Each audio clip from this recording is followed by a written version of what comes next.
Hello viewers, আসসালামু আলাইকুম। কেমন আছেন সবাই? আশা করি সবাই ভালো আছেন।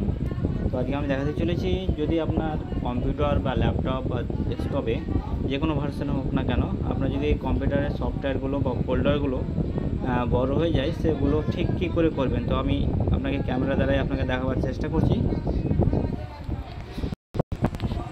যদি আপনার কম্পিউটারের ফোল্ডার সাইজ এরকম হয়ে যায়, তো এগুলোকে ছোটো কী করে করবেন, তো তার একটি ছোট একটি প্রসেস নিয়ে আমি এই ভিডিওটি তৈরি করলাম।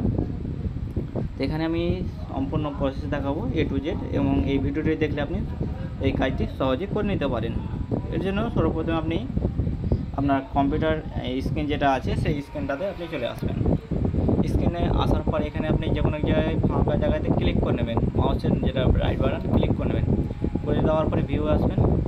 ভিউ আসার পরে এখানে দেখতে পাচ্ছেন, আপনাকে দেখাচ্ছি। এখানে ভিউ আসার পরে এখানে লার্জ আইকন, মিডিয়াম আইকন এবং স্মল আইকন। তো আপনাকে 3 নম্বর যে অপশান রয়েছে, সেই অপশানটাকে আপনি ক্লিক করে নেবেন।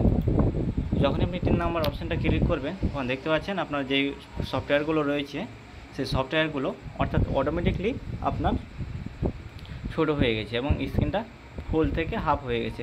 তো এইভাবে আপনি সহজ পদ্ধতিতে এই কাজটি করে নিতে পারেন।